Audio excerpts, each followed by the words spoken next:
আজকে চৈত্র মাসের শেষ দিন, আর এই দিন আমাদের মধ্যে নিয়ম হচ্ছে ভাই ছাতু খাওয়ানোর।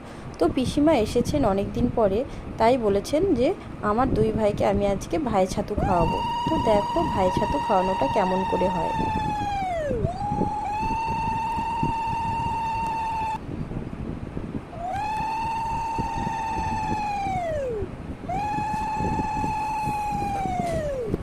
এই ভাই ছাতু খেতে গেলে সবাইকেই উপোস থাকতে হয়, আর নতুন বস্ত্র পরে তারপরে ভাইয়ের মঙ্গল কামনায় এই ভাই ছাতু খাওয়ানো হয়।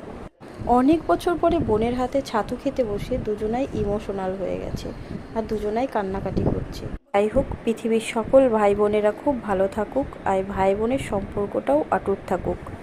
সবাই ভালো থাকুন, সুস্থ থাকুন, এটাই ভগবানের কাছে চাইবো।